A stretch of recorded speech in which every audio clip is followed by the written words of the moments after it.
There's a moment in everyone's life, maybe in a heated argument, a betrayal you never saw coming, or a quiet evening where your own thoughts surprise you, where you pause and ask, why do people act this way? Why did they lie? Why did I overreact? Why do I keep repeating the same damn patterns?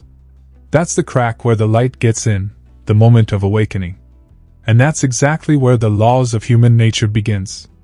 Not with tricks or techniques, but with truth. Uncomfortable, raw, and unbelievably powerful truth. This book was released in 2018, but it doesn't belong to any year. It's not trendy. It's timeless. Because no matter how much technology evolves, how slick our apps get, or how loud the world becomes, human nature doesn't change. It's ancient. It's wired into us. And if you don't understand it, if you're blind to it, you're just fumbling through life, reacting, guessing, being manipulated, and often becoming your own worst enemy without even realizing it. Robert Greene knows this better than most. Greene isn't just an author, he's a strategist of the soul. A historian of power. The man who took the cold realities of human behavior and turned them into gripping, unforgettable laws in the 48 Laws of Power.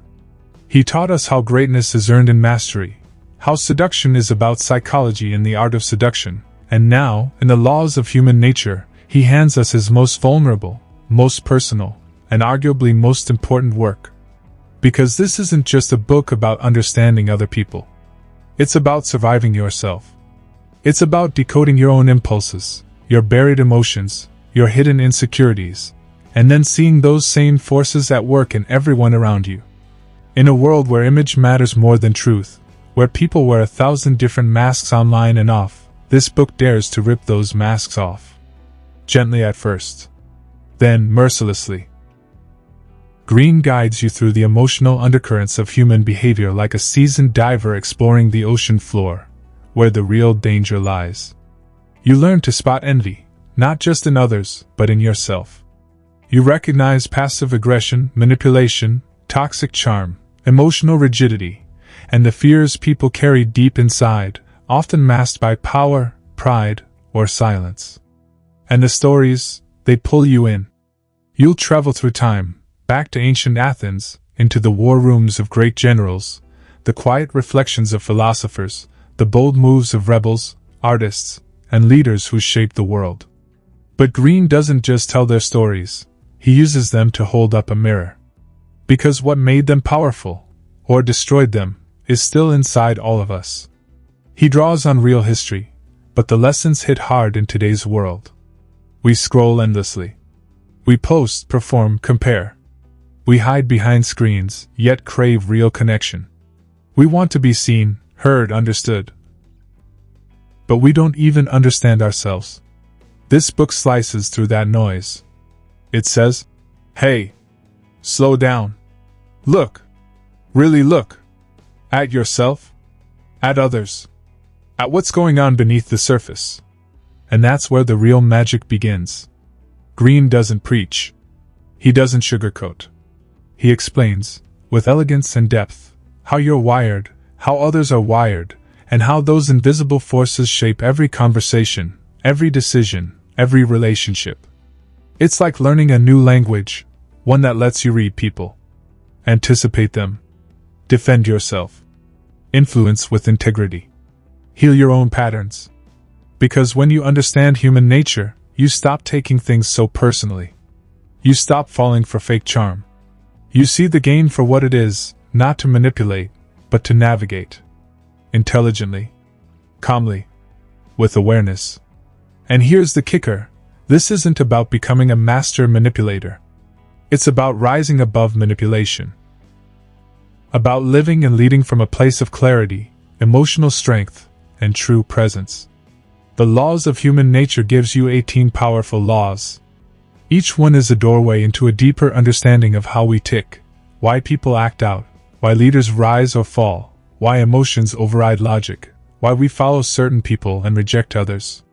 And if you truly absorb these laws, they can change the way you move through the world forever. This is a book for the thinkers. The observers. The ones who've been hurt, who've asked why, who want more control, not over others, but over themselves. It's for anyone who wants to stop being surprised by life and start mastering it. So if you're ready to strip away the noise, if you're tired of shallow advice and ready for something deeper, if you want to understand the real engine behind human behavior, not just out there, but inside yourself, then you're in the right place. Because once you start reading the laws of human nature, the world never looks the same again. Let's dive into Law 1, Master Your Emotional Self, the Law of Irrationality. Imagine you're sitting in traffic. Someone cuts you off. Your heart pounds, your palms sweat, and before you even have time to think, you've slammed the horn, maybe even yelled something you wouldn't say in front of your grandma. Now later, you might shake your head and say, "I don't know what got into me." But Robert Greene would look at you calmly and say, "That wasn't a moment of weakness. That was human nature." This is where everything begins. Greene opens the laws of human nature with a fundamental truth that most people never want to admit. We are not rational creatures. We like to think we are. We like to believe we're logical, composed, in control. But deep beneath our polished image lies a storm of emotions, fear, envy, anger, desire, always brewing. And more often than not, they're the ones running the show. This first law is a call to wake up. To stop pretending. Because until you understand how irrational you truly are, and how much emotion controls your daily life, you'll never be able to master it. You'll just be reacting, over and over again, driven by instincts you can't even see. Greene begins this chapter with a story. A powerful story. It's the tale of a man named Howard Hughes, once the richest man in the world. Brilliant. Innovative. A risk-taker, a pioneer, a man of vision. But behind the scenes, Hughes was consumed by fear. His obsession with germs, his extreme need for control, his paranoia, they slowly devoured his mind.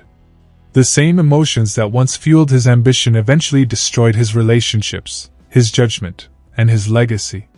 That's the danger of unmastered emotion. Now you might think, that won't happen to me. I'm not a billionaire recluse with OCD. But the truth is, irrationality lives in all of us. It shows up in the text you send when you're angry, the purchase you make when you're stressed, the people you chase when you're lonely, and worst of all, it shows up in how you see yourself and the stories you tell to justify your behavior.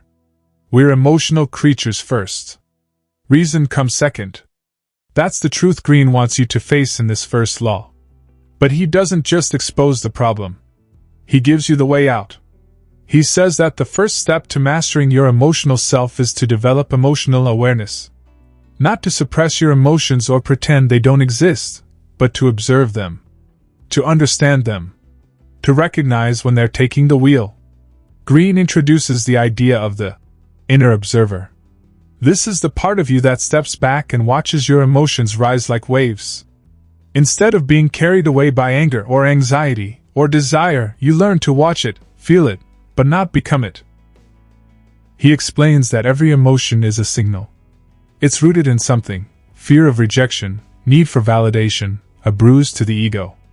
If you can trace your emotions back to their source, you take back control. You start to respond instead of react. And that, he says, is the beginning of power. You become less predictable, less manipulable. Because most people are easy to read, they're walking reactions. Someone pushes their buttons, and they explode. But when you master your emotional self, people can't push you around anymore. You create space between what happens and how you respond. Greene also warns about the emotional contagion of groups. In crowds, emotions are magnified. Fear spreads like wildfire. Anger becomes a mob. And when you're not conscious of your own emotional state, you can be swept into movements, drama, or panic without realizing it. We see this today: online outrage, social media storms, cancel culture. People don't think, they react.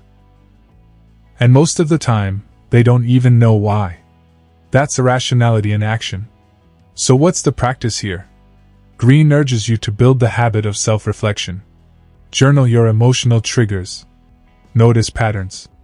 Watch how your body reacts when you feel threatened or excited. With time, you start to spot your own irrational tendencies, and that awareness weakens their grip. And here's the beautiful part. Mastering your emotions doesn't make you cold. It makes you clear. It allows you to use emotion as a tool instead of letting it use you. You become calmer under pressure, wiser in conflict, more magnetic in leadership. Because people trust those who don't lose control. To wrap this law, Greene gives you the ultimate reminder. Emotional mastery is not about being perfect. It's about being awake. Most people sleepwalk through their feelings. They justify. They deflect. They blame. But the person who can feel deeply and still choose their response, that's a rare kind of power. So ask yourself, who's really in charge, you or your emotions? Because the laws of human nature don't bend for anyone. But if you learn to work with them, starting with your own emotional nature, you begin to move through life not as a puppet of your impulses, but as the author of your actions. Let's continue the journey into the human psyche with Law 2, the law of narcissism. Transform self-love into empathy. Let's be honest. When you hear the word narcissist, you probably picture someone loud, arrogant, flashy. Maybe a social media influencer obsessed with selfies or a boss who takes credit for everyone's work. Someone else. Not you. But here's the truth that Robert Greene lays down like a hammer in this second law. We're all narcissists. Some of us just hide it better. We all have an inner hunger to feel important, to be noticed, to matter. And when that hunger gets ignored, rejected, or fed with the wrong fuel, it morphs into something toxic. Greene calls this the narcissistic wound, and almost everyone has one, whether they admit it or not. This chapter doesn't start by pointing fingers. It starts by turning the mirror around. Greene tells the story of Richard Nixon, a man with incredible ambition, intelligence, and drive. But beneath all that power, Nixon carried a deep insecurity. A need to prove himself. A fear of not being good enough.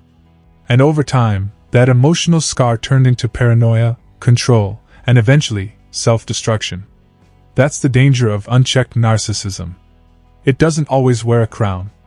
Sometimes it hides behind hard work, perfectionism, even humility. But if you don't face it, it will shape your choices.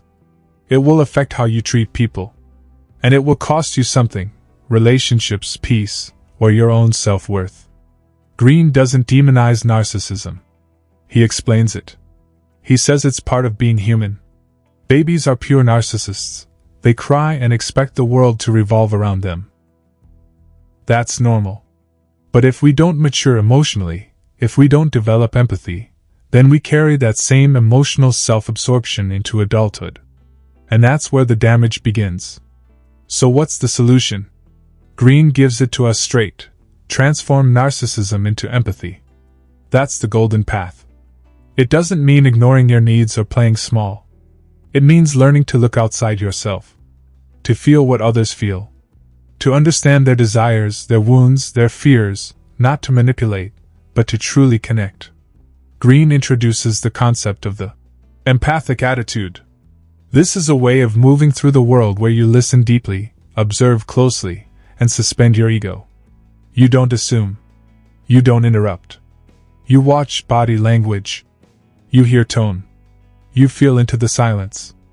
Empathy is not weakness. It's emotional intelligence at its highest level. And here's the kicker: developing empathy doesn't just help you understand others. It helps you understand yourself. When you stop obsessing over your own image, you make room for self-awareness. You stop performing and start being. In this law, Greene also introduces the idea of deep narcissists versus functional narcissists. Deep narcissists are lost in their own mirror. They're always calculating how they're being perceived. They manipulate, dominate, and rarely form real emotional bonds. You'll find them in high places sometimes, but they leave destruction behind.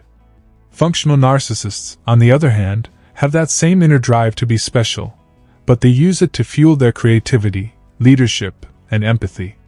They don't reject attention, they just don't need it to survive. They can give as much as they take. And that balance makes them powerful.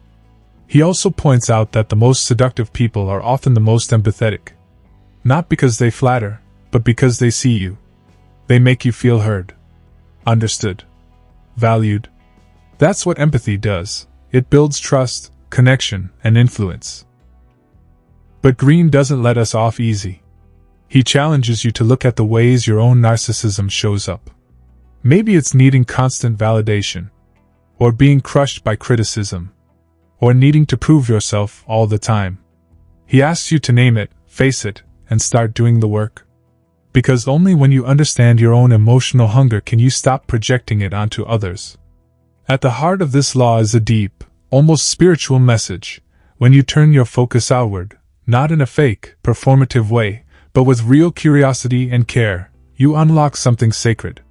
You begin to relate instead of compare. Serve instead of control. Understand instead of judge. And when you do that, your relationships change. Your leadership sharpens. Your emotional world expands. You become someone people trust. Someone they want to follow, open up to, and remember. Empathy is not just a soft skill. It's a survival skill in today's world. So the question Greene leaves you with is this. Can you take your natural self-interest and grow it into genuine human interest? Because in a world addicted to self, the most magnetic power belongs to those who see others clearly and love themselves enough to step outside their own reflection.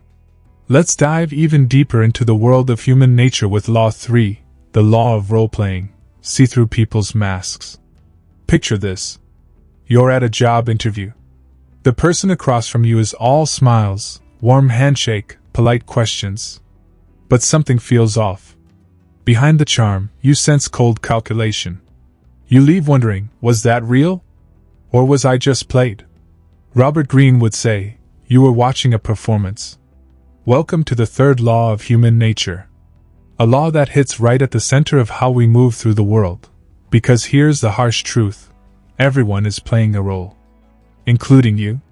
This chapter opens your eyes to a reality most people don't want to see. Life is theater. And people wear masks. Every single day. We present one version of ourselves at work. Another with friends. A different one with family. We shape-shift, adjust, camouflage, and not always with bad intentions. Sometimes it's survival. Other times it's manipulation. But Greene isn't here to scold anyone for pretending. He's here to teach you how to see through it, so you don't get fooled, blindsided, or betrayed by what someone pretends to be. He begins this law with the haunting story of Queen Elizabeth I, a master of image and perception. She ruled a ruthless court full of power plays and deception. But instead of reacting emotionally, she watched. She listened. She read people's masks like scripts. And because she could see through the act, she survived and dominated in a world that wanted to crush her. Greene's point? To master human nature, you must learn to decode behavior, not just words. People rarely reveal who they really are. What they show you is a carefully crafted image. Sometimes that image is innocent. A person just wants to be liked. But other times, it's a disguise meant to seduce, deceive, or control. And if you can't read through it, you're not seeing reality. You're seeing their performance. So how do you crack the mask? Greene gives you the key: watch the patterns, not the performance. He says don't just listen to what people say, watch how they say it. Watch how they treat those beneath them. Watch how they react when they don't get what they want. Pay attention to their energy when no one's watching. That's where the truth leaks out. The eyes. The voice. The micro-expressions. These tiny signals reveal far more than words ever could. Someone can smile with their mouth but be cold in their tone. That's not kindness, that's strategy. Learn to spot it. Greene also warns you, the more charming the mask, the more careful you should be. Because the best performers are often the most dangerous. The flatterers. The smooth talkers. The people who make you feel like the center of the universe, until they get what they want. He's not saying don't trust anyone. He's saying don't trust too easily. And on the flip side, he asks you to become more aware of the roles you play. Are you hiding? Are you putting on a mask that no longer fits? Are you pretending to be someone you're not just to win approval or avoid rejection? Because when you wear a mask too long, you can forget who you are underneath. But Greene doesn't advocate for full transparency either. That's the nuance. He says, don't abandon the game, learn to play it with awareness. Use role-playing as a tool, not a crutch. Know when to blend in and when to reveal your true nature. In fact, he explains that those who master the art of role-playing without losing their core are the ones who move through life with the most grace and power. Because they see others clearly, and they present themselves with intention, not insecurity. There's also a subtle power in letting others reveal themselves. If you remain calm, observant, and a little mysterious, people will fill the silence. They'll expose their desires, their fears, their motives, because most people are dying to be seen. Let them talk. Let them show you their script. And when you understand the real person behind the role, you can navigate them with wisdom. You know how to influence, how to avoid traps, how to protect your energy. This law is not about becoming paranoid. It's about becoming perceptive. Because the better you get at reading people's masks, the more emotionally bulletproof you become. The less you get tricked by fake kindness. The less you fall for surface charm. And the more powerful you become in every area of life, from relationships to business to leadership. So here's the challenge Greene leaves you with. The world is full of actors. But if you can learn to see beyond the stage, beyond the costume, beyond the performance, then you'll stop reacting to illusions, and you'll start responding to truth. And in a world built on appearances, truth is power. Let's keep that fire burning and step into one of the most eye-opening, brutally honest chapters in the book. Law 4. Determine the strength of people's character. The law of compulsive behavior. You ever meet someone who seems perfect at first? They say all the right things. Look the part. Carry themselves with charm. Maybe you even start to trust them. But then, one day, the mask slips. They blow up, betray you, vanish when things get tough. And you sit there wondering, who was that? Robert Greene would tell you, it was them all along. You just didn't see it. That's what this law is all about. In Law 4, Greene reveals something most people never learn until it's too late. The most important trait in a person isn't their charm, their resume, or even their intelligence. It's their character. Character is who someone is at their core. It's how they respond under pressure. It's their ability to handle success, failure, criticism, and power without falling apart or turning toxic. And here's the hard part. People can fake everything but character. You can rehearse your words. You can dress the part. You can charm your way into a room. But when the pressure hits, when things stop going your way, that's when your real self comes to the surface. And for Greene, that real self is everything. He starts this law with the story of Catherine Hughes, a brilliant entrepreneur who hired a man with all the right credentials. He was polished, articulate, knew the business inside out. But slowly, she began to see cracks. Passive aggressiveness. Insecurity. Sabotage. Eventually, he became a threat to her entire operation. The lesson? She judged him by his appearance, not his patterns. And that's the trap we all fall into. We're taught to look at what's obvious, what someone says, how they dress, what school they went to. But Greene teaches you to look deeper. You have to watch someone over time. Study how they handle stress. How they treat people with no power. How they behave when no one's watching. That's character. He warns you, some people have a compulsive nature. No matter how much they want to change, they repeat the same self-destructive behaviors over and over. Why? Because their patterns are wired deep, formed by childhood wounds, past trauma, and unchecked emotions. And unless they've done the deep inner work, they won't change. They can't. Greene calls this the pattern of behavior. Everyone has one. And once you learn to read it, people become less confusing. You stop being surprised when someone betrays you, because you saw it coming. Not through paranoia, but through perception. He teaches you to look for signs early. Does someone constantly blame others? That's a red flag. Do they crumble when criticized? Red flag. Do they exaggerate their accomplishments but hide their failures? Big red flag. But here's the twist. This law isn't just about judging others. It's about judging yourself, too. What's your pattern? Do you chase the same toxic relationships? Do you sabotage opportunities when they get too real? Do you explode when you feel disrespected? Do you shrink when things get hard? Because Greene says, before you can read others, you've got to understand the patterns running you. This chapter asks you to be honest with yourself, to dig into your history, to ask, what am I repeating? What am I avoiding? What am I pretending not to see in myself? And when you start doing that work, something powerful happens. You become stronger, calmer, wiser. You start choosing better people. You stop falling for surface-level charm. You stop being surprised by bad behavior, because you can read it before it explodes. Greene also explains that strong character is rare, but it's gold. People with strong character don't chase attention. They don't crumble under pressure. They stay grounded. They own their mistakes. And when life gets chaotic, they get calmer, not louder. These are the people you want beside you. In business. In friendship. In love. So how do you find them? You watch. You wait. You give people time to reveal themselves. And you never let charisma blind you to consistency. Anyone can be great for a week. But how are they in a storm?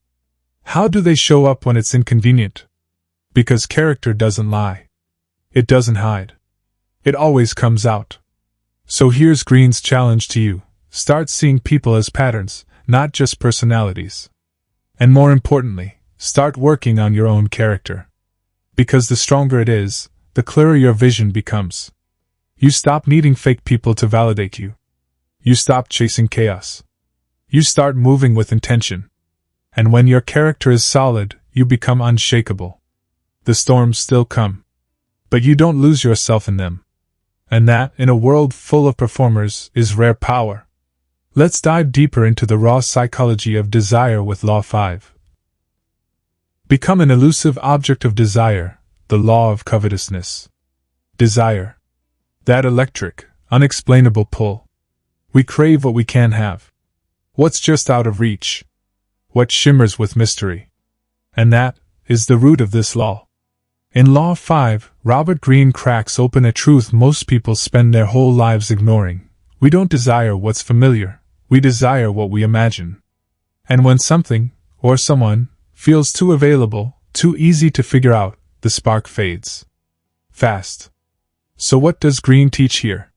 If you want to be truly desired by people, by the world, you must become elusive. Just enough to awaken curiosity, just enough to keep them wondering. Let's unpack that. This chapter opens with the story of Alcibiades, an Athenian general and political shapeshifter who captivated everyone he met. He was magnetic, beautiful, brilliant, unpredictable. People couldn't take their eyes off him. And it wasn't just because of how he looked or spoke. It was because he was ungraspable. Just when you thought you had him figured out, he changed. That's the secret Greene lays bare. We're wired to chase. And when something seems just slightly beyond our grasp, we obsess. Think about it. A person who texts too often, opens up too fast, gives too much, they often get taken for granted. But the one who gives you just enough, who lets you in slowly, who shows glimpses and then pulls back, that's the one you can't stop thinking about. This isn't about playing games. It's about understanding human nature. We project fantasies onto people and things that are mysterious. When something is undefined, our minds fill in the blanks with imagination. And imagination is more powerful than reality. Greene introduces the idea of strategic withdrawal. If you're too available, people lose interest. But if you create space, if you give them silence, if you disappear just enough, they start to crave your presence again. The power lies in withholding just enough of yourself that others begin to reach for you.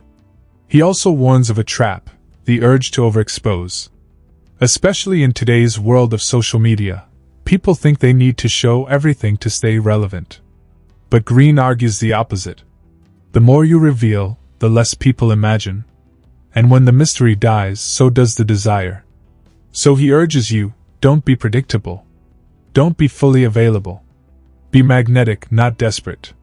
But let's be clear, this law isn't just about seduction in relationships, it applies to everything. If you're in business, and your product is too easy to get, people undervalue it. But if there's limited access? If you release it with scarcity? Suddenly, people are lining up to buy. If you're an artist, and you post your work constantly, without restraint, the audience might stop seeing the magic. But if you release it thoughtfully, with intention, with gaps that create longing, you build anticipation. In friendships, in leadership, in influence, desire is built through controlled presence. Enough to stay connected. Not enough to be consumed. Greene also dives deep into the psychological roots of this law. He reminds us that humans are naturally covetous. We crave what others want. We want what we believe we can't fully possess. It's ancient. It's primal. And the people who understand that don't just chase attention, they command it. So how do you apply this law? You learn the art of being slightly out of reach. You leave something unsaid. You create just enough space for others to miss you. You pull back before they get too comfortable. You surprise them. You change the rhythm. And most importantly, you stay grounded in self-worth. Because the moment you start needing to be seen, needing to be wanted, the spell breaks. Greene says, become the flame, not the moth. Let others circle around you.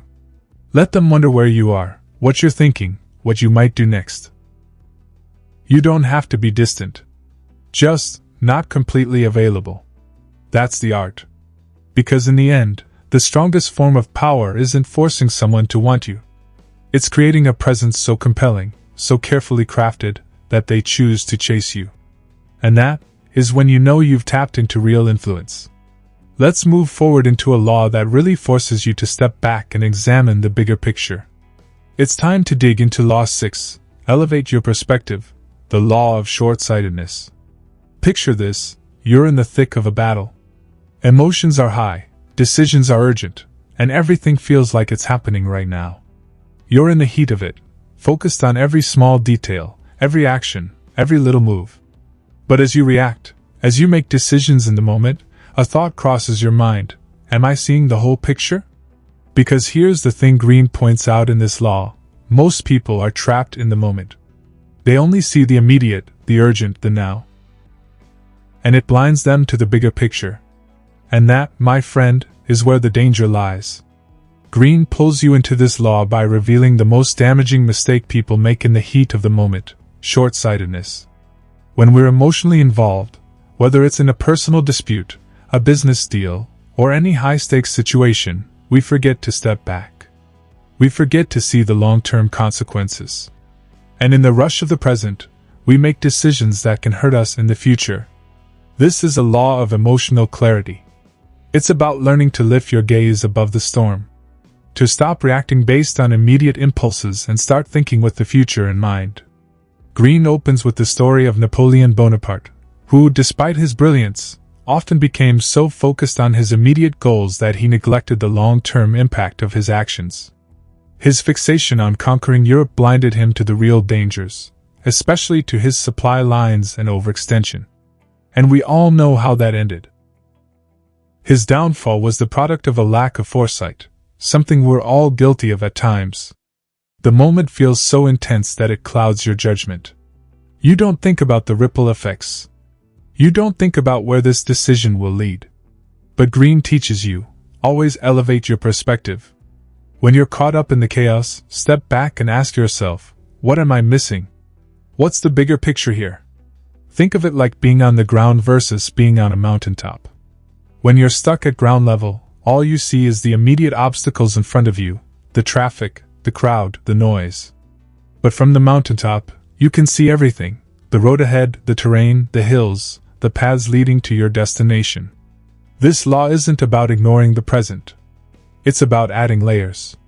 It's about zooming out and seeing not just the trees, but the forest.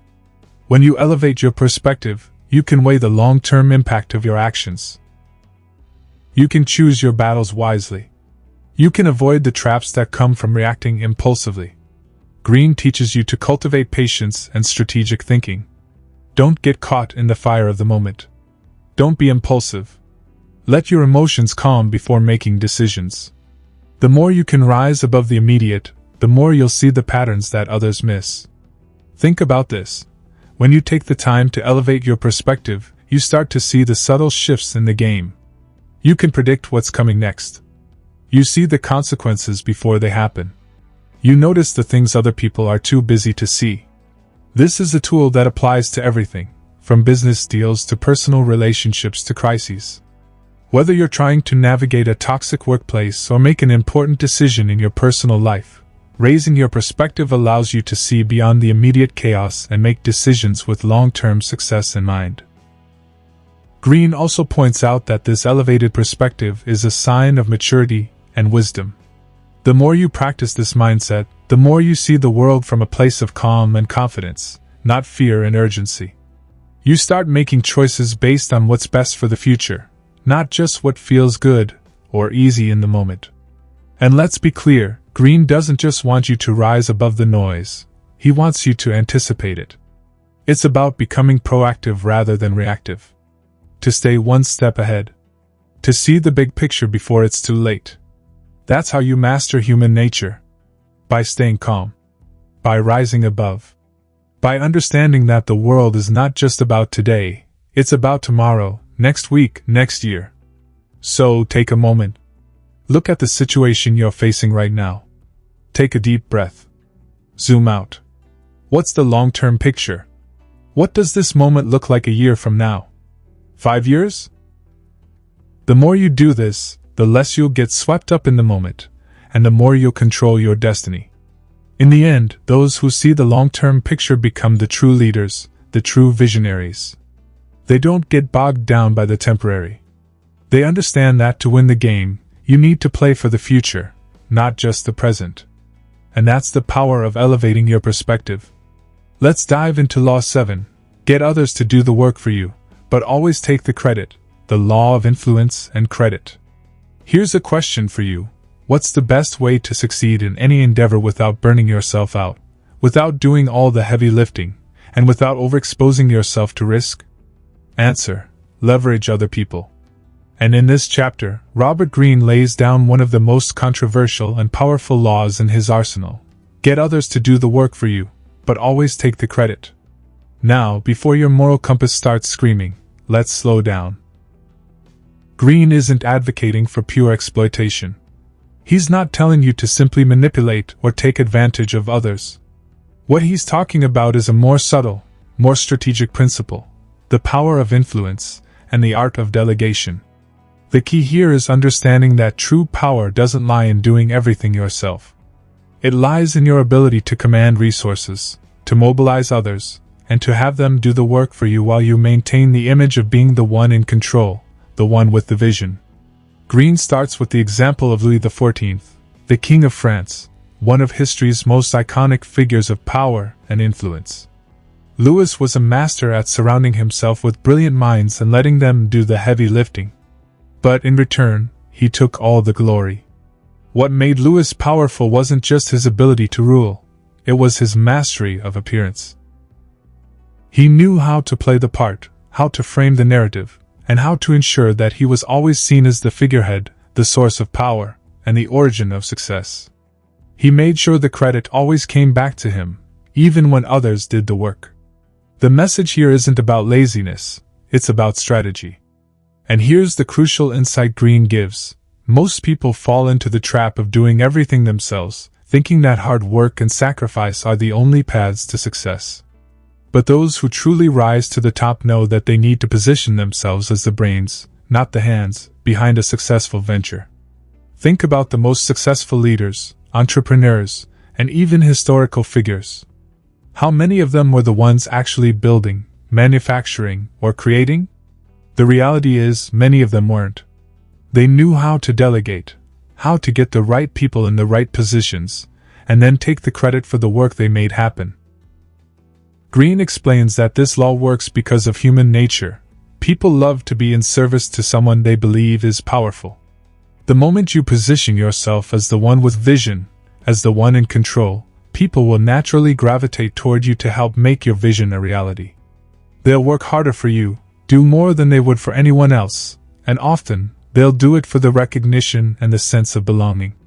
But here's where Greene gets even more powerful. Credit is more valuable than actual work. Think about it. In any venture, the person who gets the credit gets the power. They get the admiration, the opportunities, and the trust. It's the person who owns the idea, who takes the spotlight, who is remembered. The person doing all the work? They often get overlooked, their contributions taken for granted.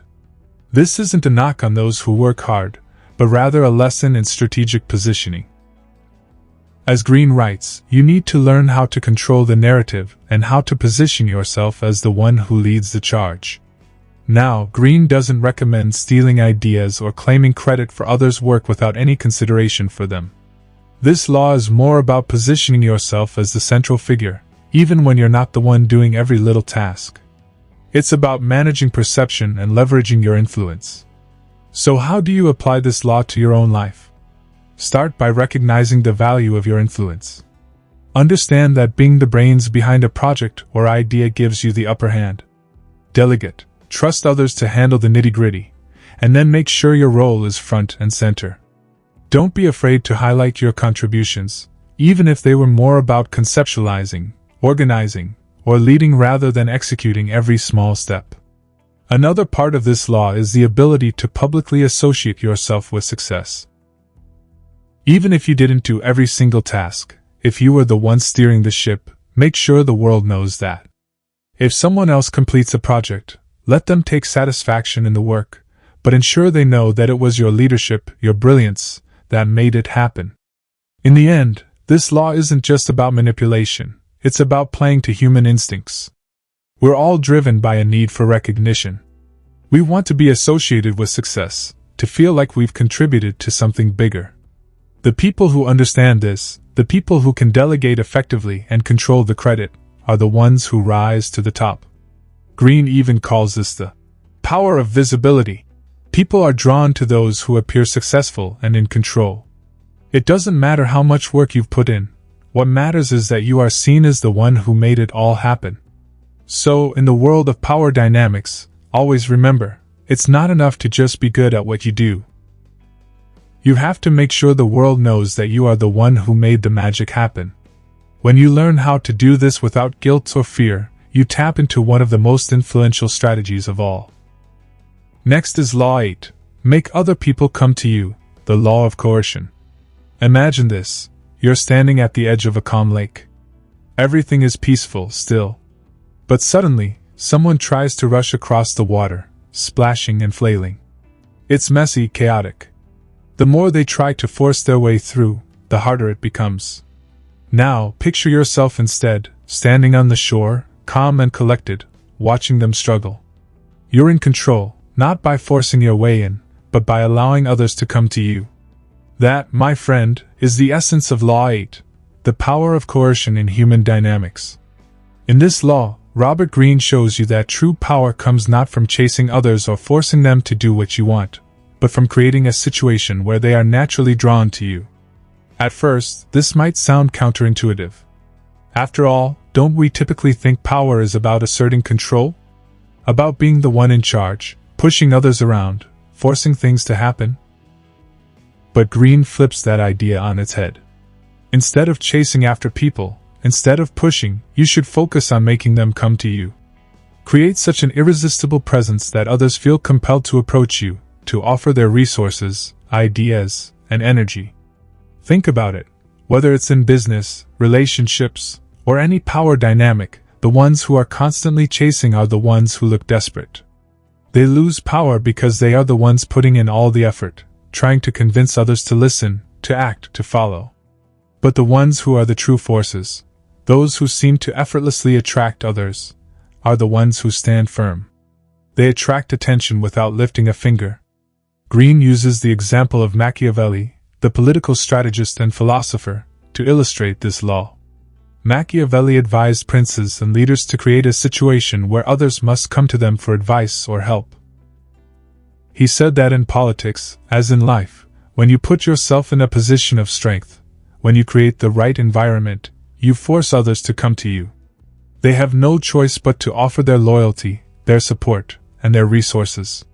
This is all about being the prize. You want to be the one others seek out, not the one chasing after them. So, how does it work in practical terms? Greene emphasizes that this law is about positioning. It's about creating a magnetic field of influence that draws people toward you. For example, in the business world, you don't chase after clients. You position yourself as someone they need. You create a situation where they feel they can't do without you. When you're in demand, people will naturally come to you, not the other way around. In social or romantic relationships, it's the same principle. If you're constantly pursuing others, you run the risk of seeming needy. But when you create the aura of self-sufficiency, when you don't need anyone to validate your worth, others will find themselves drawn to you. Greene also points out the power of withdrawal. By retreating at the right moments, by holding back just enough, you create a sense of scarcity. People want what they can have. This doesn't mean playing games or being manipulative. It means positioning yourself in a way that others come to you out of desire, not obligation.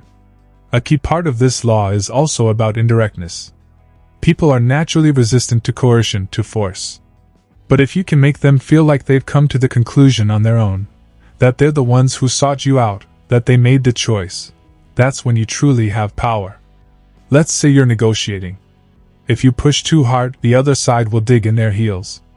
But if you create an environment where they feel like it's in their best interest to come to you, to make the deal, they'll feel like they're in control. In reality, you've created the situation where they have no choice but to agree. The law of coercion is about being strategic with your presence. You don't need to run around pushing people to act on your behalf. Instead, create an environment where people are drawn toward you, where they feel the pull of your energy, your ideas, and your presence. You don't have to force anything. When you've positioned yourself correctly, the people you want in your life, the situations you want to influence, will come to you. And when they do, they'll come with the right energy and respect. And finally, remember that this law is about calm, not aggression. You're not forcing anyone to do anything. You're just making it so that they have no choice but to be drawn to you. By becoming the center of attention, not by competing for it, you harness the power of subtle influence. Let's keep this momentum going with Law 9. Win through your actions, never through argument. The law of argument. Have you ever found yourself in a heated discussion where no matter how hard you tried, no matter how compelling your words, the other person just wasn't having it? You argue, you present your case, you raise your voice, and yet nothing changes. Now think about this. How often have you seen someone who doesn't say much at all, but instead just does something, acts, and suddenly, everyone around them is convinced, even awed by what they've accomplished? In this law, Robert Greene pulls you into a truth about human nature that's as powerful as it is simple. Actions speak louder than words. If you want to win people over, if you want to influence them, don't waste time arguing. Let your actions do the talking. Greene starts with the story of Machiavelli again. He was a master strategist, not because he had the best arguments, but because he understood that people are often impervious to words. People will listen to your arguments, nod their heads, and maybe even agree with you in the moment, but that doesn't mean they've truly been persuaded. The real power comes from showing them, not telling them. Think about all the times you've tried to argue your point, how exhausting it is to keep explaining, proving, defending. But what happens when you just do it? You act, and suddenly, your point becomes undeniable. Greene points out that words are cheap. They can be twisted, manipulated, and even ignored. But actions carry weight. They force people to sit up, take notice, and most importantly, believe in you. Here's a perfect example: Steve Jobs. The co-founder of Apple didn't spend his time arguing about why his company's products were better than the competition. He built products so beautifully designed, so intuitive, that when people saw them, they didn't need to be convinced. The product did the talking. The elegance, the function, the sheer innovation of the work made the argument for itself. In your own life, whether it's a business venture, a creative project, or a personal endeavor, you're better off demonstrating your value through action than spending all your time defending or explaining yourself. Let people see the results. Let them experience the power of your actions. Greene emphasizes that if you find yourself in an argument, it's already a sign you're losing. The moment you start arguing, you're showing doubt in your own position. You're engaging in a contest of words, and in that arena, nobody truly wins. Even if you win the argument, you'll only stir up resistance. You'll leave the other party feeling either defensive or resentful. This law is all about showing your strength through deeds, not trying to convince others through endless explanations. Think about a time when you succeeded at something. Did you need to argue about your capabilities, or did the results speak for themselves? Greene also brings up the point that people remember what they see, not what they hear. Think about the difference between someone who talks about their talents and someone who displays them. Actions create lasting impressions. Words are fleeting, but what you do stays with people. Another critical element of this law is the idea of silence in the face of confrontation. When someone challenges you, or tries to provoke an argument, the best response is often no response at all. By holding back, you maintain your strength. The more you say, the more you give your opponent ammunition. But when you act with confidence and poise, you neutralize the need for argument. In a broader sense, Greene is teaching you the art of subtle influence. You don't need to be loud, you don't need to boast, and you don't need to engage in verbal combat. Just act, and let your results speak for themselves. This doesn't mean that words are worthless or should be avoided. But Greene urges you to use words wisely. Choose to speak only when it adds value or moves the situation forward. Otherwise, let your actions carry the weight of your intentions. So, the next time you find yourself in a back and forth, take a step back and think, what can I do right now to show my strength through action? Instead of trying to argue your case, demonstrate it. Led by example, show up consistently, and let your actions transform any doubt into belief. That's how you win. Not by arguing, not by talking louder, but by doing the work and letting your results speak for you. Next is Law 10, Infection. Avoid the unhappy and unlucky, the law of emotional contagion. Have you ever been around someone whose negativity just drained you? Someone who always seems to attract bad luck or perpetuate a cloud of gloom wherever they go. You can feel it, can't you? That energy shifts, like a dark shadow that follows them wherever they step. And before you know it, you've felt it too, an emotional drain, a lingering sense of discomfort, or even bad luck starting to rub off on you. Greene's Law 10 is all about the impact that others' emotions can have on your own state of mind and success. He calls this phenomenon emotional contagion. The truth is, our emotions aren't isolated to ourselves. We're all connected in this web of energy, and the feelings of others can quickly spread to us, affecting our mood, our perspective, and, ultimately, our outcomes. What Greene is teaching here is crucial. Avoid the unhappy and unlucky, because their negative energy will seep into your life if you let it. Misery truly loves company, and the emotionally toxic people around you have a way of pulling you into their orbit. But here's the kicker, you don't have to stay in their orbit. You have the power to protect yourself. You have the ability to choose your company and create an environment that fuels your success, not drains it. Greene uses the example of Charles Darwin, the famous naturalist who studied life on the Galapagos Islands. Darwin was keenly aware of how the environment could shape not only physical traits but also mental and emotional development. The people you surround yourself with will either support your growth or inhibit it. If you're around people who are always unhappy, who are pessimistic, who seem to attract disaster after disaster, that energy will begin to infect you. It's like a virus, spreading from one person to the next. And just like a virus, it can spread quickly. One negative person can drag down an entire team, a group, or even a family. And once that energy starts to sink in, you might notice your own luck turning, your own mood shifting, and your ability to stay motivated starting to fade. But it's not just about keeping bad vibes away. It's also about recognizing that luck, too, is contagious. If you're constantly around people who fail, who struggle to make things happen, and who seem to have a perpetual cloud following them, that environment will eventually influence your own chances of success. People who are unlucky have a tendency to bring others down with them, even if their misfortune is due to their own mindset or actions. Now, let's flip the coin. What about those who exude positivity? What about the people who bring energy, ideas, and motivation into the room, whose success is contagious? Surround yourself with these people. Positive energy is just as infectious as negative energy, and if you can spend time with those who are constantly striving for greatness, those who radiate success, you'll find yourself lifted by that energy.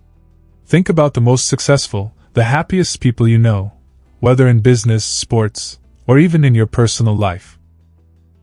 They likely have a magnetic positivity that helps them stay focused, stay motivated, and keep pushing forward no matter what. Their success isn't just about their skills, it's also about the way they keep their energy aligned with their goals, and the people they keep close to them. This law also highlights the importance of choosing your company wisely. It's easy to be swept up in negativity, especially if it's someone you care about, someone close to you. But Greene stresses that you have to make a conscious decision, either cut out or distance yourself from the toxic influences, or risk letting them pull you down to their level. You don't have to be harsh about it, but you do need to be strategic. Recognize the people who bring you down and the ones who elevate your mood, your thinking, and your possibilities. It's not selfish, it's survival. And more importantly, it's about protecting your own emotional and mental well-being. By creating a circle of people who inspire, encourage, and challenge you, you dramatically increase your chances of success. But Greene doesn't just stop there. He also encourages you to recognize how to protect yourself from emotional contagion. The next time you find yourself around someone who is radiating negativity, take a step back and evaluate what's happening. Ask yourself, is this affecting me? Is their energy rubbing off on me? And if the answer is yes, here's the crucial insight: learn to detach. You can still be empathetic, but you don't have to absorb their emotional state. Set boundaries, protect your energy, and maintain your focus on your goals. Ultimately, Law 10 is about protecting your own emotional and psychological space. Just like you wouldn't want to surround yourself with physical toxins, don't expose yourself to emotional toxins. Emotions are contagious, and if you want to ensure that you're staying aligned with success, you need to make sure that you're surrounded by people who are pushing you toward growth, not pulling you down into negativity. Let's move into Law 11. Learn to keep people dependent on you, the law of dependence.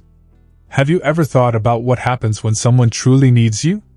Not just in a casual way, but in a way that makes them dependent on your expertise, your resources, or even your presence?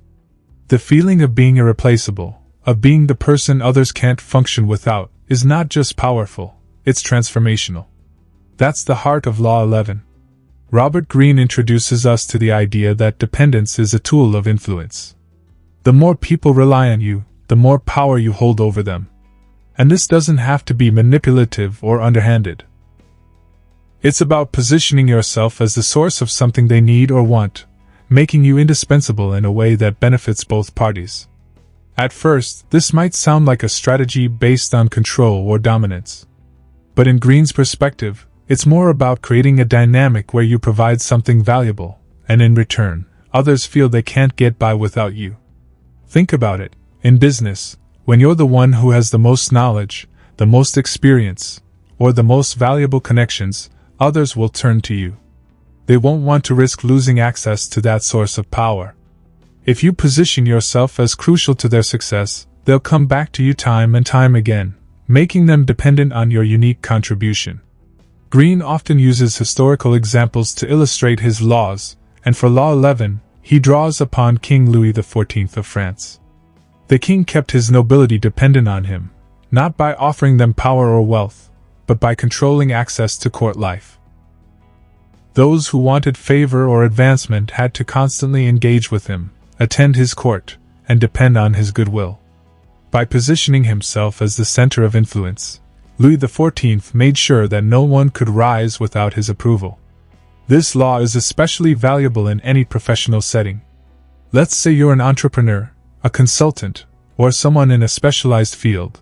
If you can offer something that others cannot easily replicate, you'll become an essential part of their strategy. They'll depend on you for advice, for resources, for solutions. In personal relationships, dependence can create bonds of loyalty and connection, but Greene cautions that this must be done with care. You don't want to make someone feel trapped or powerless. But if you offer support or guidance that helps them grow, they will feel an unspoken debt of gratitude, and the dynamic shifts. They'll come to rely on you in ways that keep you central in their lives. Greene also reminds us that dependence doesn't always mean weakness. In fact, by positioning yourself as the one who provides, you create a natural hierarchy where you're seen as the provider of value. And this value doesn't necessarily have to be something tangible. It could be your wisdom, your skills, your networking abilities, or even just your emotional support. But there's an important nuance. You have to be careful not to create dependency that becomes a burden. If people come to you too often for everything, it could lead to resentment, or a sense that you're being taken advantage of. Greene advises that it's essential to balance dependence so it feels mutually beneficial. For example, in a professional environment, if you're the go-to expert, you have to make sure that you're not overextending yourself, that you're not constantly being asked to do others' work or solve their problems without getting anything in return. There's a fine line between being indispensable and becoming someone's crutch. That's why Law 11 emphasizes keeping your position strong and unique. If you make yourself irreplaceable, you essentially control the flow of influence. But Greene warns that you should always be cautious of becoming complacent or over-relying on others' dependence. If you do, you risk losing your influence entirely. The takeaway here is this: build yourself into a resource that others cannot do without.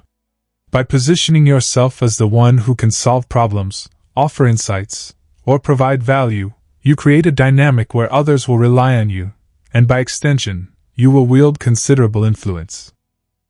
Let's dive into Law 12. Use selective honesty and generosity to disarm your victim. The law of honesty.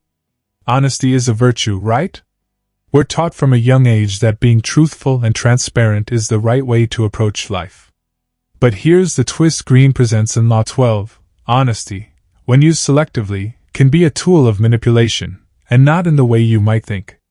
Greene doesn't suggest you abandon integrity, but rather, he's showing you how to strategically use honesty and generosity to build trust, disarm opponents, and manipulate situations in your favor. Think about it. Have you ever encountered someone who seems completely open and honest with you, and you feel an instant sense of trust and connection? You lower your defenses, right? When someone gives you the illusion of transparency, it creates an emotional bond that's hard to break. And in high-stakes situations, that feeling of trust can become incredibly powerful. You're more likely to let your guard down and open up to them. In Law 12, Greene explains that selective honesty is about revealing just enough truth to make others feel comfortable, to make them believe they have nothing to fear, and thus gain their trust. But it's all calculated. You don't give it all away, just enough so that they feel you're being sincere, while masking your true intentions. Greene offers the example of the con artist. How many of the most famous con artists in history built their entire schemes on the back of selective honesty? They gave just enough information to make their mark feel at ease, to make them believe in the authenticity of their intentions. And once they had the mark's trust, they could go in for the real manipulation. The key here is that selective honesty isn't about lying outright. It's about what you choose to reveal, and what you choose to keep hidden. You're offering just a little bit of truth, enough to disarm someone and make them drop their guard. And once that happens, it's far easier to control the narrative, control the situation, and ultimately get what you want. One of the most fascinating elements of this law is the role of generosity. When you give something away, whether it's a compliment, a gift, a favor, it creates a sense of indebtedness in the other person. They feel as though they owe you something, and when they feel that, they're much more likely to trust you, to lower their defenses, and perhaps even make themselves vulnerable to you. But Greene doesn't advocate being generous for the sake of generosity. No. Instead, he advises being strategically generous. Use generosity to build a connection, to create a sense of obligation, or to make someone feel that they should return the favor. By doing this, you not only win trust but also establish a position of power in the relationship. Now, let's talk about situations where this law can be applied. In business, for example, if you want to make a deal or influence a potential partner, you might start by offering them a little bit of information or insight, something that makes them feel as though you're being transparent and forthcoming. That alone can win them over. They'll likely want to reciprocate in some way, and that's where you can guide the conversation in the direction you want. It's a subtle but powerful form of influence. Make others feel like they have gained something from you, whether that's a piece of information, a kind gesture, or a helping hand, and you've already taken the first step toward establishing control. The story of Ben Franklin offers a great example of this law in action. Franklin, known for his charm and diplomacy, would often win over adversaries by doing something incredibly disarming. He would ask for a favor. In one instance, Franklin asked a political rival to borrow a book from him, knowing that by asking for such a small favor, the man would be inclined to feel a sense of reciprocity toward Franklin afterward. It worked. Franklin's rival softened toward him, and a bond was formed. However, Greene warns against overdoing it. If you're too open or too generous, it can start to feel manipulative. People are quick to detect insincerity, and if they sense that you're being too nice, they'll start questioning your motives. That's why selectivity is the key here. Be strategic in how and when you reveal your honesty, and make sure the generosity feels natural, not calculated. At its core, Law 12 is about winning trust in a way that sets you up for influence. By selectively revealing your cards and offering just enough to seem trustworthy, you can guide the other person into a sense of vulnerability that gives you the upper hand. It's not about being deceitful. It's about being strategic in the way you reveal your cards. So, the next time you're in a situation where you need to influence someone or win their trust, remember the power of selective honesty. Offer just enough transparency to build the connection, but keep your true intentions hidden until the moment is right. Let's dive into Law 13. When asking for help, appeal to people's self-interest, the law of self-interest. We all need help at some point, right? Whether it's advice, a favor, or just someone to lend a hand in our work or personal life, there are times when we simply can't go it alone. But here's the catch. When you're in need, asking for help isn't just about asking, it's about how you ask. In Law 13, Robert Greene shows us a crucial truth. When you're asking for help, you must always appeal to the other person's self-interest. In other words, make it clear to them what they stand to gain from helping you. People are naturally self-interested, and when you align your request with their personal goals or desires, the chances of getting the help you need skyrocket. This law is rooted in a simple, yet powerful, human truth. No one acts out of pure altruism. Even the most generous person has their own reasons for helping, whether it's gaining social status, feeling good about themselves, or even just fulfilling their own needs. So when you approach someone for help, you're not just asking for a favor, you're presenting them with an opportunity to satisfy their own self-interest. Let's break it down.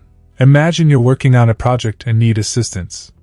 Instead of simply asking, "Can you help me?" you'd frame the request in a way that shows them the mutual benefit. For example, you might say, "I'd really appreciate your insight on this project. It could be a great way to showcase your expertise and build your reputation in this field." Now you've linked your request to something they care about, their reputation, their status, and their expertise. This shift in approach makes a huge difference. Instead of asking them for something without thinking about their own needs, you're tapping into their personal goals and making it clear that helping you is in their best interest too. Greene gives the example of Benjamin Franklin, who was a master at using self-interest in his favor. Franklin famously asked his political rivals for small favors, like borrowing a book, because he knew that, by doing so, they would feel a sense of obligation to him. He wasn't directly asking for anything big, but he was opening the door for a future exchange. The key was making them feel like helping him would be beneficial to their own interests. Now you might wonder, but how can I appeal to someone's self-interest without being manipulative? That's a great question. The trick is in the genuineness of your approach. People can spot when you're being too obvious or trying to manipulate them for your own benefit. So, it's not about coming off as calculating. It's about recognizing what the other person values and framing your request in a way that naturally appeals to those values. For example, if you're in a business setting, and you need someone's help on a project, you might say, "I believe your input could really help elevate this project, and it might also give you the opportunity to expand your network with some influential people we're working with." This ties the request to something they value, whether it's recognition, opportunity, or personal growth, and offers them a direct benefit from helping you. This approach doesn't just apply to business either, it works in personal relationships as well. For example, if you're looking for a favor from a friend, instead of simply asking for help, you might say, "I know how much you care about specific interests they have, and I really think your skills would make a huge difference here. I'd love to return the favor when the time comes." By acknowledging what matters to them and showing how your request aligns with those priorities, you create a dynamic where they feel rewarded for helping you. The key to this law is understanding that everyone operates on a self-interested level, whether we like it or not. The earlier you recognize this, the easier it becomes to influence others by offering them something that aligns with their interests. When you show someone how helping you benefits them, they are far more likely to assist you willingly, and they'll do it with a sense of satisfaction, knowing that their own needs are being met in the process. In the end, Law 13 is about smartly aligning your needs with the needs of others. By appealing to their self-interest, you create win-win situations that make it easy for others to say yes to your request. Now, Law 14. Pose as a friend, work as a spy, the law of observation. One of the most valuable skills in understanding human nature is the ability to gather information without anyone realizing that you're doing it. In Law 14, Robert Greene emphasizes the importance of disguising your true intentions while subtly collecting key insights about others, whether in personal relationships or in business. This is about mastering the art of observation, learning what makes people tick without them even knowing you're watching.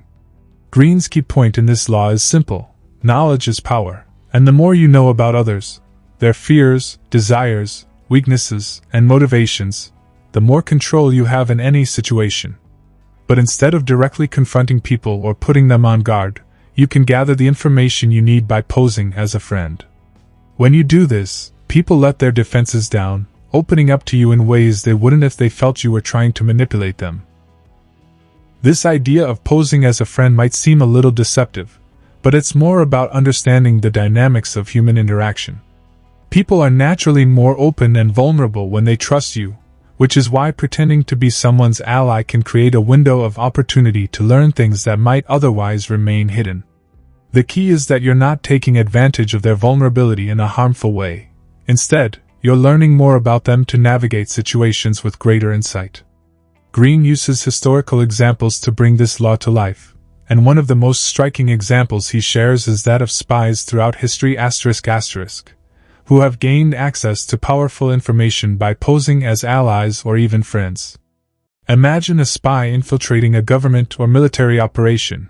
They don't come barging in with obvious signs of their true intentions.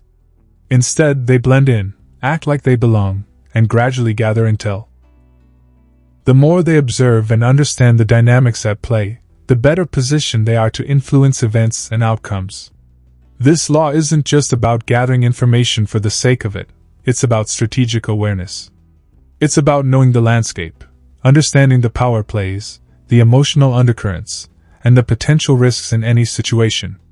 Whether you're navigating a boardroom, a negotiation, or a social interaction, the more you know, the more options you have for influencing the outcome. But how do you gather this information without raising suspicion? Greene advises you to ask the right questions and engage in conversations that allow people to reveal more than they realize. People love to talk about themselves, and by asking open-ended questions or offering your own insights, you create an environment where others feel comfortable sharing their true thoughts and feelings. This law also emphasizes the value of paying attention to body language, tone, and subtle cues. Often, what people say is far less important than how they say it. A small gesture, a shift in tone, or even a pause in their speech can reveal more than they intend. By staying observant and aware of these nonverbal cues, you're able to piece together a more complete picture of someone's character and intentions. One of the key takeaways from this law is never revealing your hand. The more you can stay in the background and appear neutral or friendly, the more others will open up without feeling threatened.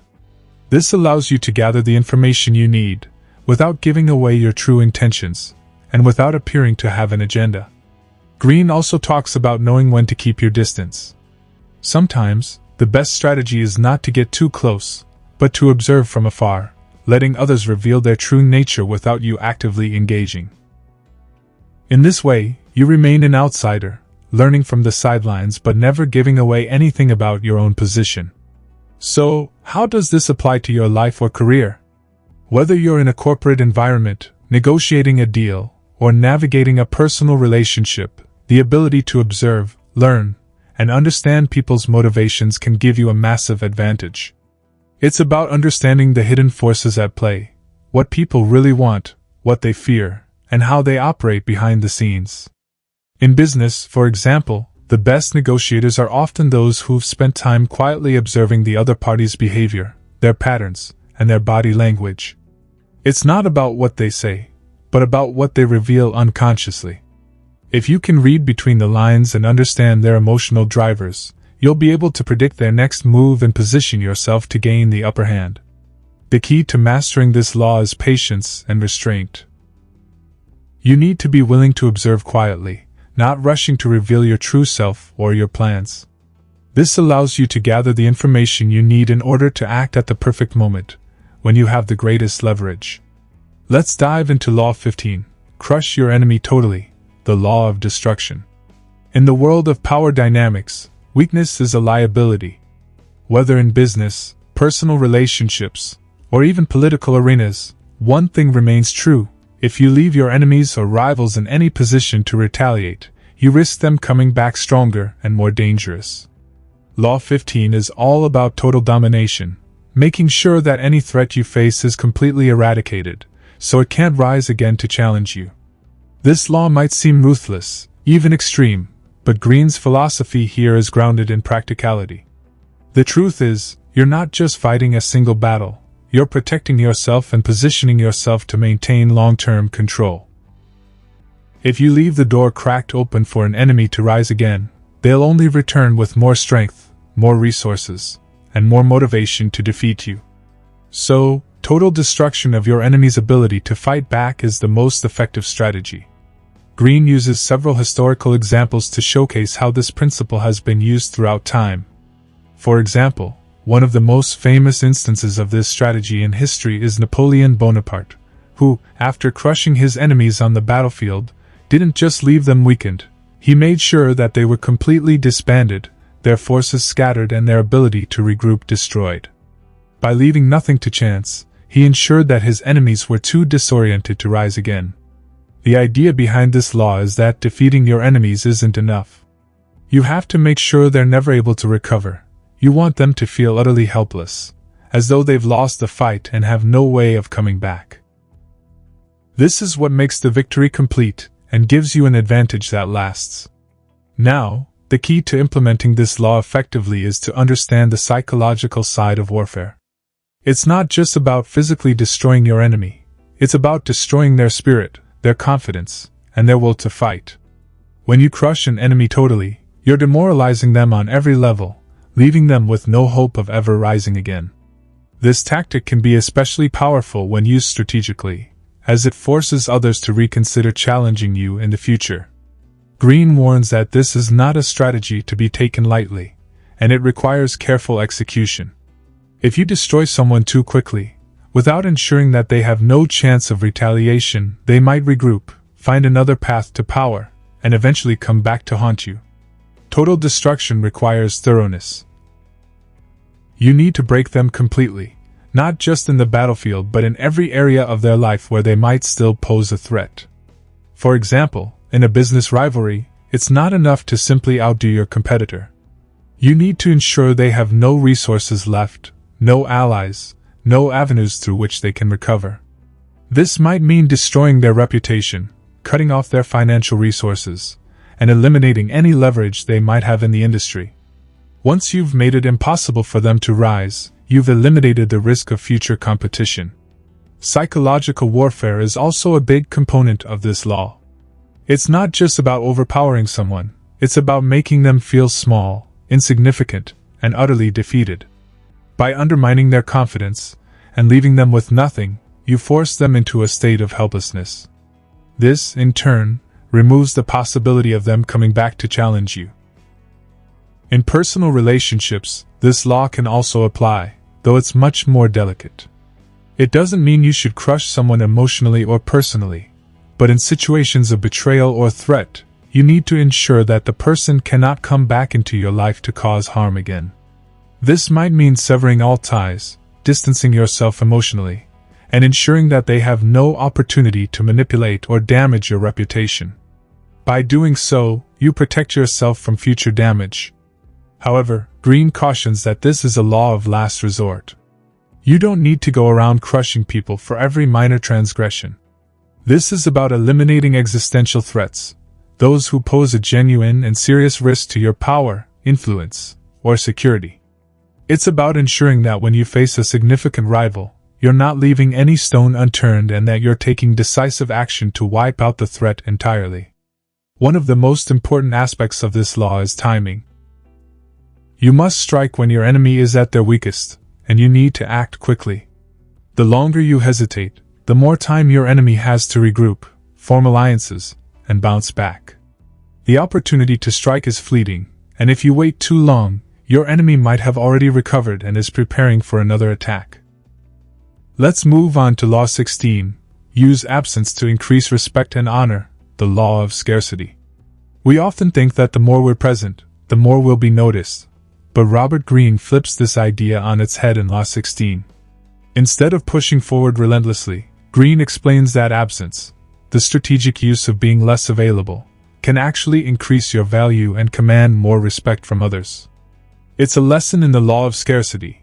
The less accessible you are, the more others covet your attention and presence. This law plays on the psychological principle of scarcity. When something is rare or difficult to obtain, it becomes more valuable. We've all experienced this in one way or another, whether it's a limited edition product, a rare opportunity, or even a person who is hard to reach. Humans are wired to want what's scarce, and absence makes your presence feel more precious. So, how does this apply to our daily lives? Greene's core idea is that people often take things for granted when they're constantly available. Think about a situation where you're always around, whether it's at work, with friends, or in personal relationships.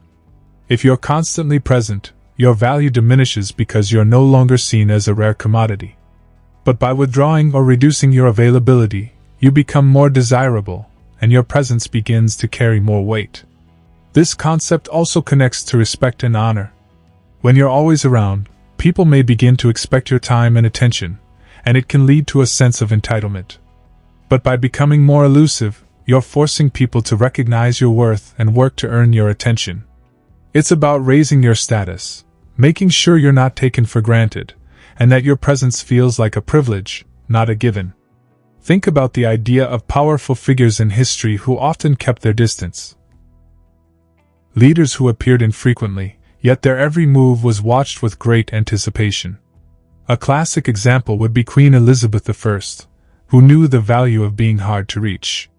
Her occasional public appearances were met with immense respect because they were rare and powerful. The less she appeared, the more her presence was magnified, and her absence made her more mysterious and commanding. Greene also explains that absence creates emotional need. When people begin to miss you, they start to view you differently. You no longer become just another face in the crowd. Instead, they see you as someone who is difficult to obtain and someone whose attention is valuable. The longer you're gone, the more your presence becomes associated with power, and when you do return, it's with greater impact. This law also applies to the world of business and influence. Consider the example of a successful entrepreneur or thought leader. The more consistently available they are, the more they risk being overexposed, losing their sense of exclusivity.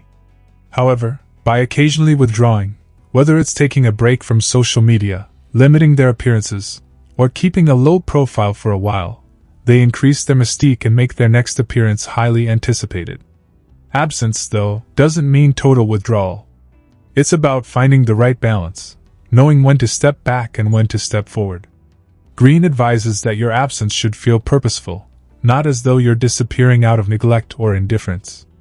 It should feel like you're deliberately creating space for others to feel the weight of your presence when you choose to re-enter. Think about famous figures in entertainment or politics who know how to control their availability. They don't saturate the market with their presence, but instead, they appear strategically, making every public appearance feel like a momentous occasion. By limiting their appearances, they make sure they don't become overexposed and that their influence remains strong and lasting. In personal relationships, this law can work wonders as well. If you're constantly available for others, whether it's a friend, partner, or colleague, there's a risk of becoming taken for granted. By occasionally withdrawing or limiting your availability, you create a sense of longing and need, and people will come to respect and value your time more. You're not playing games. You're simply reminding others of the importance of your presence and the quality you bring to any interaction. The key here is strategic absence, not disappearing for long periods of time, but choosing moments of withdrawal to raise your perceived value. Whether it's in your career, relationships, or social circles, making yourself scarce can lead to more respect, more influence, and a sense of honor that others will seek to earn. Next is Law 17, keep others in suspended terror. Cultivate an air of unpredictability, the law of uncertainty. In Law 17, Robert Greene delves into the power of unpredictability and how cultivating an air of uncertainty around yourself can create an atmosphere of fear, respect, and control. This law is based on the idea that people are afraid of the unknown, and when you can keep others unsure of your next move, you place yourself in a position of strength. Think of how people behave when they're unsure of someone else's intentions. There's a certain level of tension and anticipation that builds up when they can't predict how you'll act or what you'll do next. That tension is a form of power, because when people are in a state of suspended terror, they're focused on you, always anticipating your next move, and that focus gives you the advantage. The less they know about what you'll do next, the more control you have over them. This law is deeply rooted in human psychology. People feel safer when they can predict what others will do. However, when they can't predict someone's behavior, it creates a sense of unease and vulnerability. Greene points out that leaders, strategists, and even great historical figures often use this strategy to maintain control. By keeping their enemies, rivals, or followers unsure of their next move, they made it difficult for others to challenge or oppose them. The element of surprise is a critical part of this law.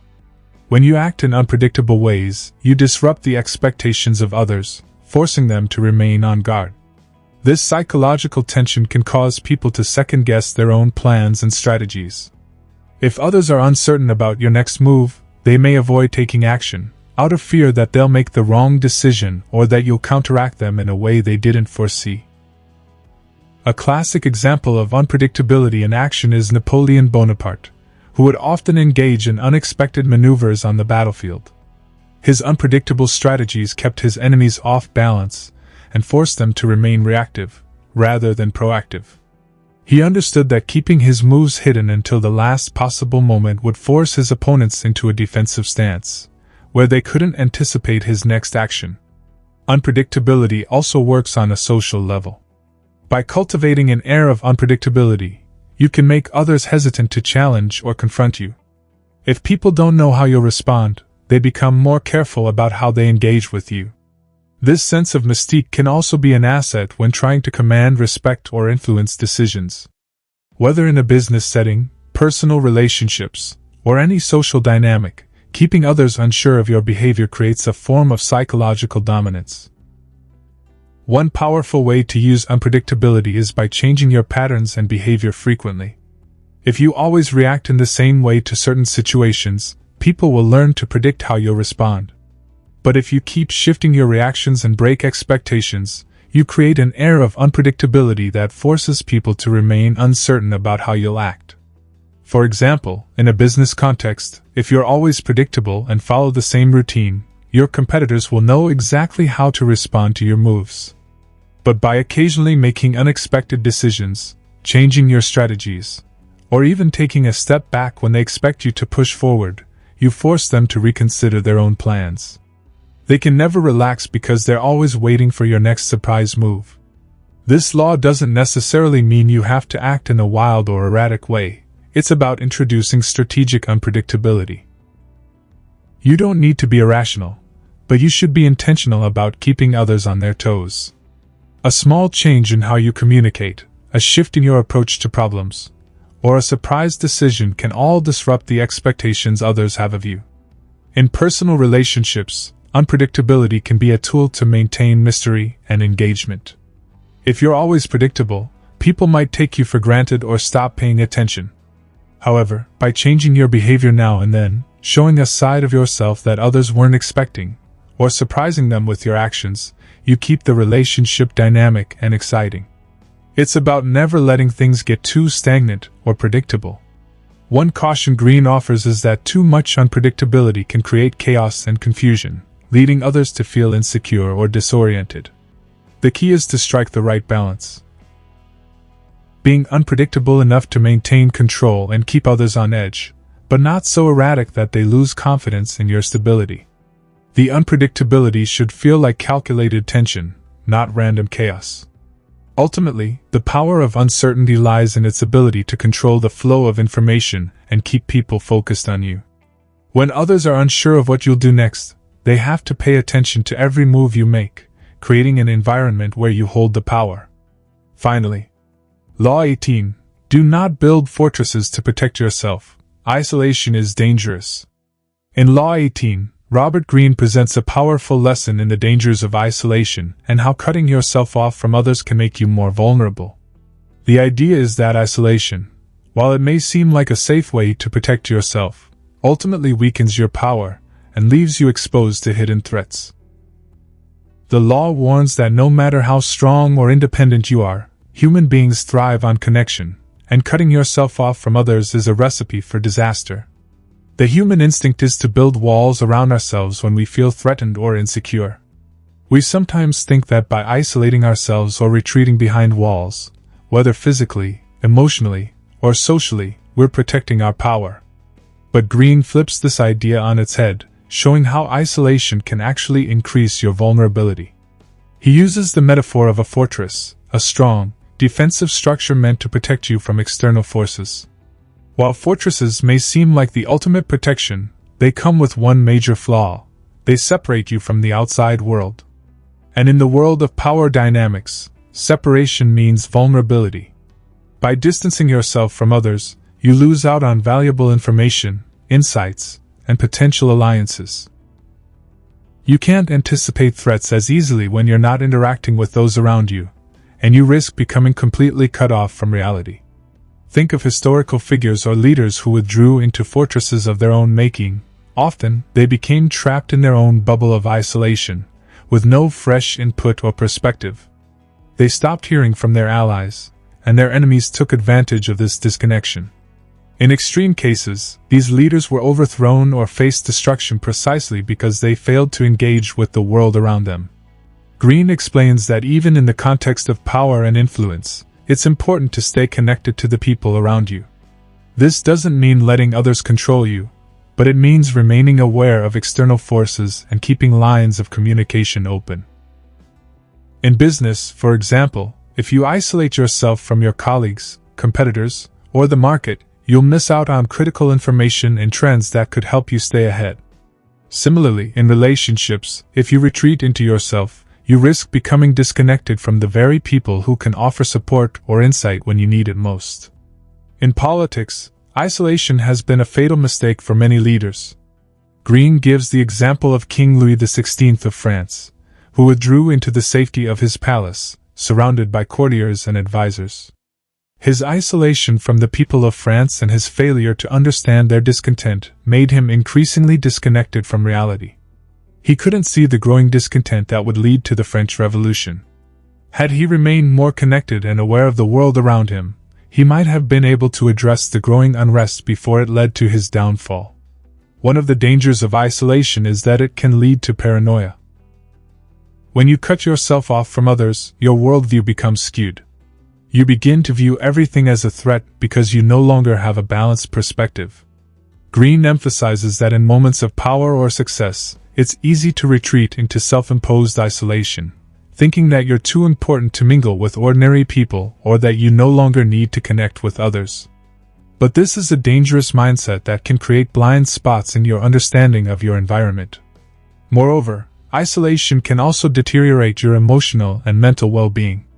We all need support systems, people we can trust, and a sense of connection to feel grounded.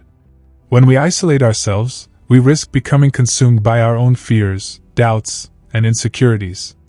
This makes us less able to make sound decisions and more likely to act out of fear rather than reason. Greene points out that your relationships, whether professional or personal, are vital to your survival in any power game. Even the most powerful individuals are often connected to a network, a group of people who support them, provide information, and help them maintain their power. By building and maintaining strong relationships, you create a foundation of support that can protect you when times get tough. This law also emphasizes that interaction with others is essential for growth and evolution. If you close yourself off to the world, you'll stop learning and evolving. The world is constantly changing, and staying in touch with those around you keeps you informed and adaptable. Whether it's through professional networks, friendships, or family, staying engaged with others keeps you relevant and aware of the shifting dynamics in your environment. One final point Greene makes is that, in moments of crisis or danger, it can be tempting to retreat into isolation, to hide away from the world. But true strength comes from being able to face challenges head-on. And that means staying connected with those who can help you and being aware of the broader context in which you operate. The Laws of Human Nature by Robert Greene takes us on a deep dive into the complexities of human behavior, uncovering the hidden forces that drive the way people think, act, and interact. This book is like a manual for understanding the raw psychology behind every decision and action, whether it's in business, relationships, or power struggles. Greene teaches us that in order to truly master life, we must first master human nature, learning to read people, predict their moves, and influence their actions without them even realizing it. With powerful insights on emotional control, the dangers of isolation, and the subtle art of manipulation, Greene shows how understanding our own psychology and the dynamics of those around us can give us a massive edge. His laws reveal how to strategically remain unpredictable, how to avoid the trap of blind trust, and why staying connected to others is the secret to staying strong. The book challenges us to embrace the power of self-awareness, adaptability, and relationship building, while also teaching us to recognize the darker sides of human nature that can derail us. In the end, it's a guide to becoming more influential, powerful, and resilient in a world that's always shifting beneath our feet. If you found this summary insightful and valuable, don't forget to show your support by subscribing to the Mindful Brief on YouTube. Hit the like button if you enjoyed this audiobook summary, share it with your peers, friends, or family who might benefit from it, and leave a comment below with your thoughts. Your engagement helps us create more in-depth and valuable content for you. Stay tuned for more summaries, insights, and strategies to elevate your knowledge and career. Subscribe now and be part of the journey.